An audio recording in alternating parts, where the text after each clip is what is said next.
ማንም ውስጥህን አያነበውም። ማንም ምን እንዳሳለፍክ አያውቅም። በምን ውስጥ እንዳለፍክ፣ ምን አይነት ከባድ ጊዜ እንደተጋፈጥክ ማንም ሊረዳው አይችልም። ግን እላይህን አይተው ይደነቃሉ፣ ይገረማሉ። ይሄ ምንም አይገርምም።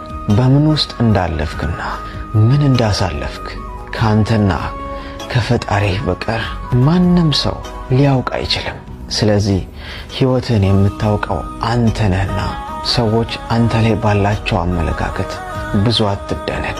ማንም ምንም ቢልህ አልፈ የመጣህበትን መንገድ ያሳለፍከውን ሊቀይረው አይችልም።